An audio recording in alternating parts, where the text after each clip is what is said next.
All right, I have Tony Gravely back on the show now, who fights next on June the 4th against Johnny Munoz Jr. at UFC Fight Night 207. Tony, how you doing?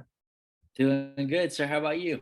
I'm doing fantastic. It's nice to have you back. Excited to see you back in the octagon again so soon. I did catch up with you after your most recent win, a UD win over Simon Oliveira. So we already dived into all of that and broke that down. Impressive victory over a really tough guy. What has life been like for you since we last spoke, my friend? The same, pretty much the same. We went on like a little family vacation to Universal a couple weeks after the fight, so that was good. A lot of fun, ate a lot. So that was a lot of fun. Spend time with my wife and her parents, and lately just been back on, same thing. Just been living life, um, enjoying the Florida sun, pretty much. Yeah, I was gonna say you're an official Floridian now, right? Like, how's the adjustment been? Like, I got to imagine by now it must feel really like home. Uh, little bit, but it's just a lot different. It's nothing that like it's not like Florida's horrible or anything, but it's just different. Just the way of life is a lot different. That's still hard to get used to when you're so used to somewhere being small and no traffic. And when you say you're going to be there in 10 minutes, like there's no matter what, you'll probably be there in 10 minutes. Here you can say 10 minutes and run into traffic, and it could be like 30 minutes later, so. Oh, I know all about it. Where I live, it's more like where you're from. It's a small town. You can get there no problem. But I lived out in Southern California for a while, so I know all about the traffic. That never gets easier, no matter where you live or how long you've been there. Outside of the traffic, is there anything else about Florida that you're struggling with, or is everything else pretty much smooth sailing? I mean, no, everything else is smooth sailing. I enjoy the warm weather a lot. I think my wife misses the fall a little bit, just because you get that kind of mix of hot and cold. It's just and then the leaves are always really pretty where we're from, So, but other than that, I've been enjoying the sun. Been getting out a little more. Just sitting around, going to the pool a lot more, stuff like that. Just soaking in some sun, and yeah, that's pretty much it. We've been playing games like usual. We haven't done as many puzzles this time, but we've been doing different games and stuff like that. So still just living kind of the old person lifestyle.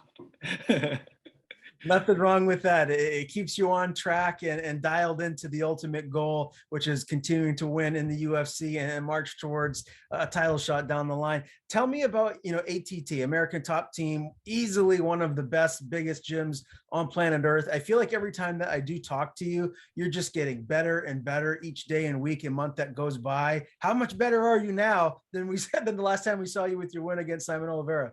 That's I would like to say I'm a lot better. It's hard to tell until you compete, just because everybody in the gym is constantly getting better. So you can be getting better, everyone else is getting better, so you don't really know for sure. You're getting better, but you don't see the wide margin until you step in the cage and are able to. Even though it's every fight, every person makes a different fight, but you can kind of tell more when you get in the cage. So I know it's been a lot. I can feel the differences, and like I said, if I can feel the differences amongst people that I know are getting better just as fast as I am, then it must be a pretty good margin of improvement. Yeah, for sure. Has your body or weight changed at all since you've been at ATT? With how much you're in the gym constantly, I'm just curious if your body composition or your muscle to fat ratio has changed at all. Everything's kind of similar. I would say I'm naturally a little bit heavier than I used to be, just because probably because I'm just getting older. My body's getting a little more dense and stuff like that. But at my old gym, the majority of stuff was cardio. It was a lot of like fitness related. So I was a little leaner then. But I've learned that just because you're leaner doesn't, it's actually not horrible to have a little more, a little bit more, a little bit more that thickness on you.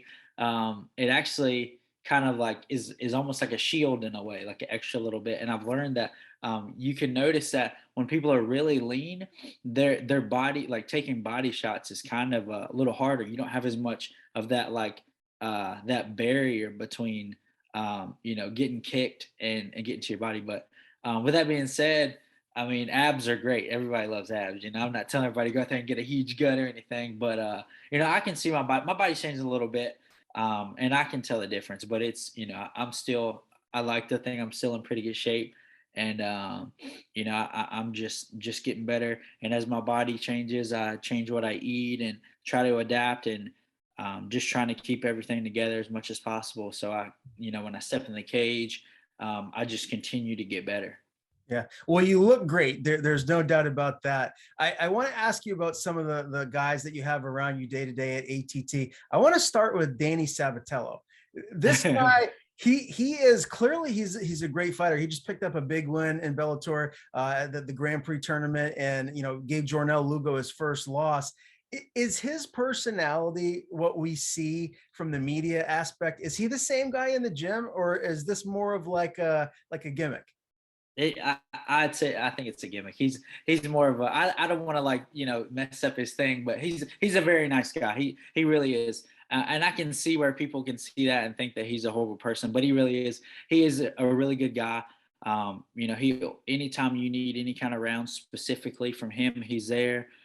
He works hard, and he's in really good shape. So and he's a great guy. He really is. He's just as good of a person as he is a fighter, even though he portrays, like he's a horrible guy. He really is a good guy. Okay.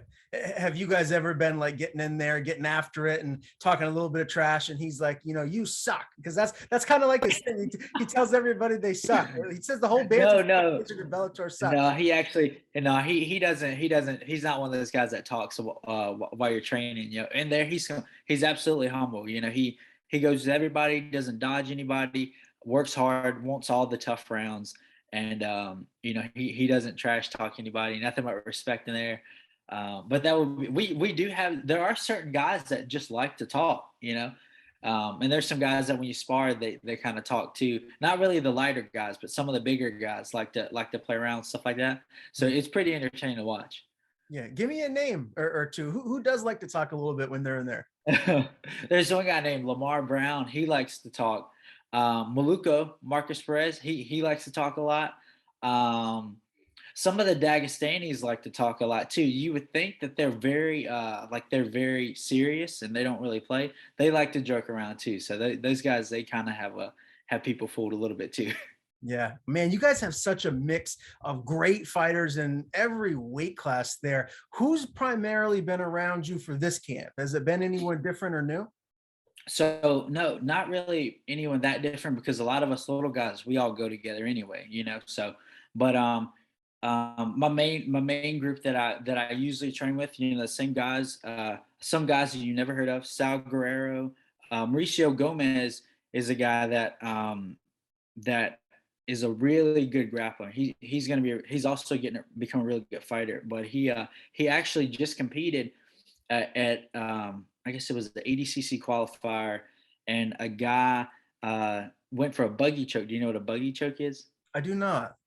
It's like a weird, you're in side control and the person on bottom throws their leg up over top, like over your back, and grabs their own leg, almost like they're trying to triangle you. And then they end up locking like a weird way, and they're pretty much like backpacked to the front of your chest. And it's like an annoying thing, and you finally get choked. But apparently in ADCCs, you can slam people. It's completely legal. So he stands up, boom, slams the guy, completely knocks him out, and wins the match. But with that being said, Mauricio is a really good grappler. Still competes in really good tournaments. I think he may be ranked like number 5 in the world in his weight class as a grappler. So really good. Victor Diaz is another guy. He's a Titan FC champion at flyweight, but he is really tough. Even though he's a flyweight, he can hold his own with any of the featherweights too. So other guys, Jason Eastman. Today we just actually did a really good sparring rounds. Me, Danny, Adriano Moraes, Sal Guerrero, Cody Durden. Do you know Cody Durden? He's in the UFC. Yeah. 125. And Mauricio. We all had some good rounds in So those are some tough guys. Those are some guys that I've been working with a little bit lately. Also, Sergey, I think is Murazov. I'm not sure his last name. I think it's Murazov. Sergey and Zalgis, another guy named Zalgis. Those are both guys are from Kazakhstan. They're both really good guys. Both fight. Sergey fights 135 in the UFC. Zalgis fights 125, and Zalgis also fights on the same night that I do, June 4th. Okay, so So I know there's a lot of people, but a lot of guys are really close. All work together, all push each other. You know, when we don't have fights, somebody has a fight, so we're all getting better, and it's a great group. yeah, no doubt about it. A bunch of killers day in and day out there. I wanted to ask you too, Junior Dos Santos. He's still kicking around ATT? He is, man. It's so funny. Me and I think me and Dalton Rossa. Do you know Dalton? Yeah, I do. We were just talking about how, growing up, we would never think that Junior Dos Santos acts the way he does. He's like a big kid. He's always singing. He's always really loud, singing in the shower, singing. He's like one of those people that's kind of like the life of the party. So every time he's in a room, he's in the room because he's really loud and he's always joking around. So yeah, he's still in there working hard, man. You would think if you would think he was like a 25-year-old by the energy he has, by like just his personality. But he's a cool guy to be around. It's very inspiring when you watch that and then you see you're able to be around him. And although I don't work with him, I watch him work. I watch his work ethic, and that rubs off. Yeah, for sure. This upcoming fight that he has with Jorgen De Castro is really tough for me because Junior Dos Santos, when I was younger, he was my favorite heavyweight. Like in the UFC, he's like my all-time favorite heavyweight. However, I actually know Jorgen like on a personal level. He's from my area. I've been interviewing him when he was like way before he even made it into the UFC. So this is like one of those fights where I don't want either guy to lose, but I'm looking forward to it because it's going to be fireworks. Tony, I did want to get your recap too of UFC 274. I mean, Charles Oliveira, how good is this guy? Is there anyone right now in the lightweight division that you think can dethrone him? I really don't know.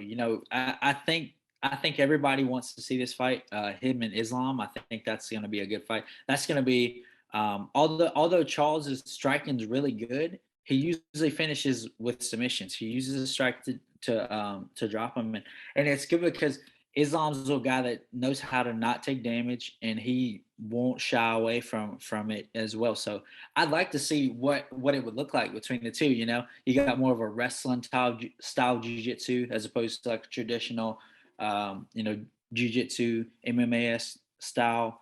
So that I think that would be a good fight. I think that's probably the next fight that that a lot of people think should happen. I have no clue what they're gonna do because there's so many guys that are up there, but he's crazy, man. Phenomenal guy, phenomenal athlete. Yeah, and that's the fight that everyone wants to see because Makhachev is basically like Khabib 2.0. This is his guy, so this is going to kind of like squash the thought process of, oh, could Khabib come back and reclaim the belt, because they're basically the same type of fighter in a sense. So I can't wait for that one. Were you surprised to see Michael Chandler do what he did to Tony Ferguson? I was surprised. I didn't think it would. I had no. I didn't think that fight would go all 3 rounds either way, but I didn't know it would end like that. I thought he would land like a clean overhand or something, but that was smooth. That caught me off guard for sure. As a fighter, a guy that's made it to the highest level, right? The UFC is the number one promotion in the world. So you're an extremely tough guy. You're used to seeing people that that you train with get knocked out. But when you see a guy get finished like that, does it strike a chord with you any differently? Because that was pretty brutal. No, not really. I know what we sign up for. So I know it can happen, and I know that the same can happen to one of my teammates as I watch. But I it really is. If it like when it does happen to like like someone that I know, I don't even want to watch the replay. Like when I know. But something like that, things like that, yeah, it just shows how brutal the sport is. At the end of the day, we're all still humans. We're all still we're tough, but we're taking damage, and it's sometimes it can be pretty devastating. Sometimes, the knockouts could be pretty clean, and as clean as it could be as far as knocking them out, and they just kind of go down, and some look really bad, like when you fall face first. So that one was a pretty bad one. He kind of fell forward on his neck a little bit, but he seems to be recovered well. So hopefully he recovers and gets back, and does whatever he needs to do to keep it going. Yeah, I sure hope so too. I mean, who doesn't like watching Tony Ferguson fight? The guy's nonstop. He's always a fan favorite to watch, to get in there and watch compete. Let's dive right into your fight. Johnny Munoz Jr., again, June 4th, UFC Fight Night 207. You were supposed to fight him 3 years ago. Yeah. Is this a guy that you've had your eyes on, thinking that, okay, well, initially the fight didn't come to fruition, but you thought maybe that it ultimately would? Yeah, like I knew, like when it didn't happen, I knew that I was like on the verge of at that point, that time in my career, I knew I was on the verge of making it to the UFC, and there was no doubt in my mind I was going to get there. So once that fight didn't happen, I think that was right before my CES run, and then after that, of course, every bantamweight I've got my eye on. I would like to fight them all at some point. So I knew that once I seen him get signed, I knew that I was hoping that at some point that would be able to happen. Once you have your eyes set on someone and you're scheduled a fight, and you picture that person for amount of time as you're preparing, it sucks to not be able to fulfill that. You know, um, to actually get that fight. So I'm really happy that it happened. It's crazy the way it happened. That we were supposed to fight, and then now we get to fight in the UFC. So. What promotion was that for? Were you originally supposed to fight him at? It was for King of the Cage. King of the Cage. Okay, yeah. King So of the Cage, yeah.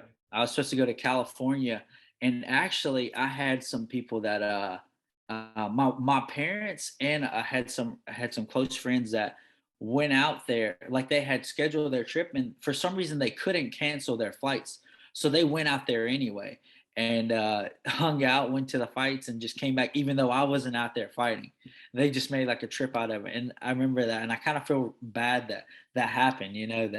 But yeah, that was a couple years ago. I remember that for sure. yeah, time flies. Each year goes by faster than the last, buddy. That's for sure. Now, Johnny Munoz Jr., he's 11-1. He's 1-1 in the UFC. He's got a UD loss to Nate Maness, a guy that you know pretty well, and his one win was around 2 RNC over Jamie Simmons. So when you look at his style and you look, I mean, obviously he's got a stellar record, but has he fought the type of guys that you fought? No, absolutely not. I've fought a lot of good guys. The majority, all the ones that I've won a lot, and I've lost a couple. But the guys that I've won and lost to are all high caliber. Some are in the UFC, some aren't. Some are in Bellator, and but they've all the ones that I've lost to have been in. They're all in big promotions, and the ones that I beat, a lot of the ones I beat as well are also big promotions. So not to say that he's not tough, that he's not good, but I think that I've definitely had a harder path to where I'm at right now. And I've had a lot more experience with fighting tough opponents. So that always helps, because you learn bits and pieces out of all this as you go through these hard fights and hard training camps and everything, and it just makes you harder and harder. So I've got that advantage on them, and I'm excited to go out there and get to show like my improvements and my veteranness and things like that. So we'll see on June 4th. I'll get the opportunity to do that. I'm sure that you've dissected the tape and watched his matchup against Nate Maness. What can you take from that fight, his performance against Nate? Is there something maybe that you saw him do, or something he didn't do in that fight, that you feel like maybe you're going to be able to exploit on June 4th? I think in that fight, obviously he wanted to fight to the ground. He's a jiu-jitsu guy. He's a grappler, and he's a really good grappler. So, I know he wants to take it to the ground. And he's going to want to get my back and choke me, which is, what everybody wants to do, So that's an area that I've gotten a lot better at. I don't give up my back anymore. I understand the fact that You can't be too cool in those situations, and it's better just not let yourself get in a situation. So, I think that's what he's going to want to do. Nate didn't let him do that, and the majority of the time of that fight, I think, was spent in a clinch. If I'm not mistaken, they were against the cage a lot. That's a position that I'm pretty good at. I'm good at clinching, good at takedown. So, when we win and if we get to the ground, it's going to be on my turn. So, um, I think he's a really good grappler. We got a lot of respect for him. I think he's a tough opponent, but I think I'm just too much for him. Is this a case too where you would maybe want to fight the safe fight and stay on the feet and just utilize your better stand-up skills over him, or do you feel like you want to kind of go into the fire and beat him at his own game, maybe stay in top control and get some ground and pound? Like, what do you have a preference, because you might even be able to show just how much you've evolved even on the ground against a slick BJJ guy like Johnny? Yeah, honestly, it doesn't matter. I'm gonna go in this fight, treat it like any other fight. And when you're out there, the smart thing to do is continue to do what's giving you success. And um, I feel like I can have success anywhere. Not that he's not good everywhere. I just think I'm better, and I think my striking's better.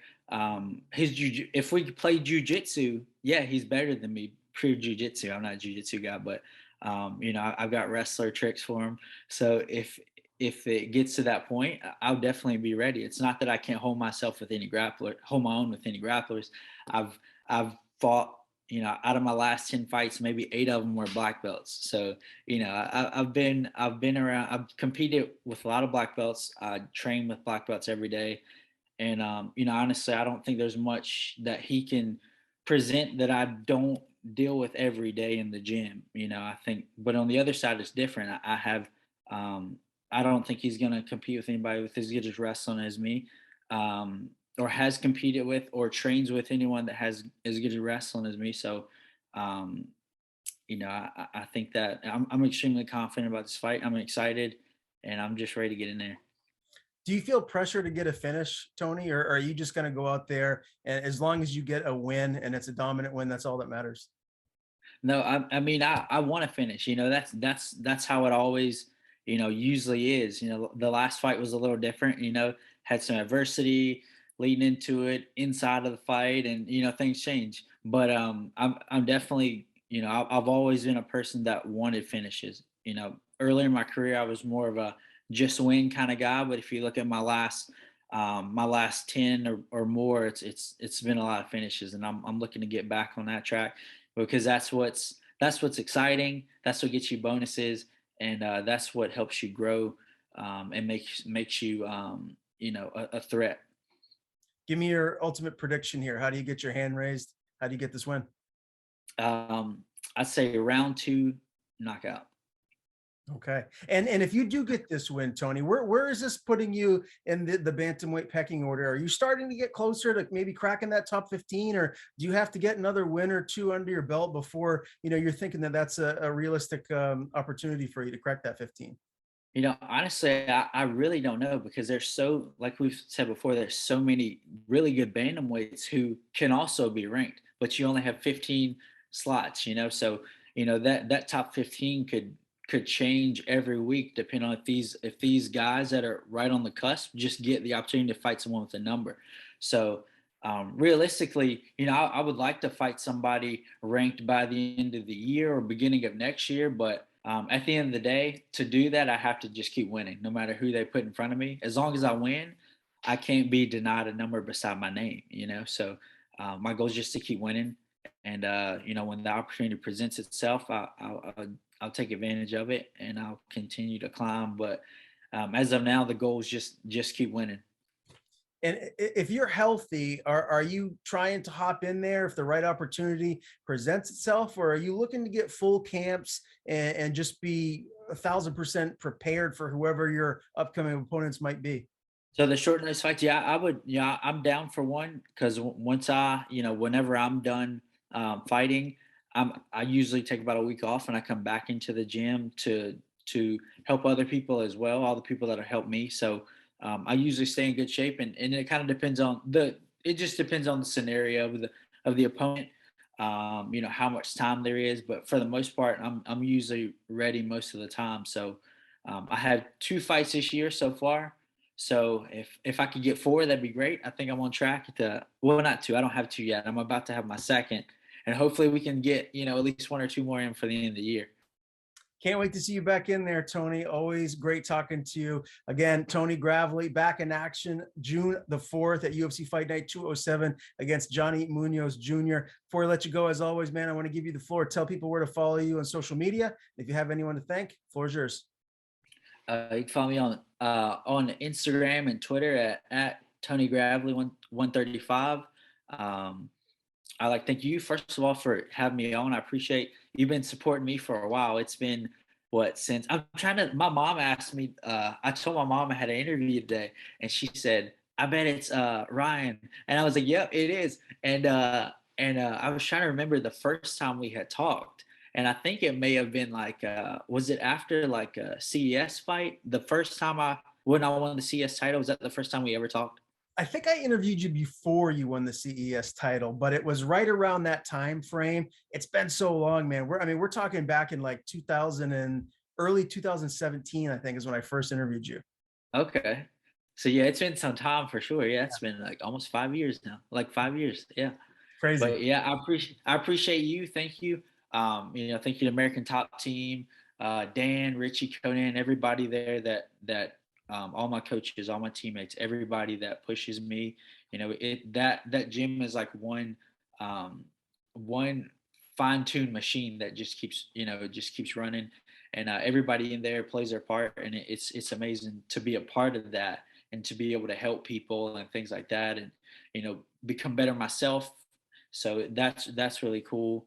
Like to thank everybody that still supports me, everybody that watches my fights, wishes me luck, all that stuff. And I like to thank my wife. She's always trying to think of new healthy things for me to eat, and she's been getting new snacks for me, making sure that I'm snacking on the right things, especially since I fight in a couple weeks. So I really appreciate that. My parents, my wife's parents, appreciate all of them. All 4 of them have been tremendous support. Have done nothing but pump me up and help me become the best person and fighter I can be. So I appreciate them as well.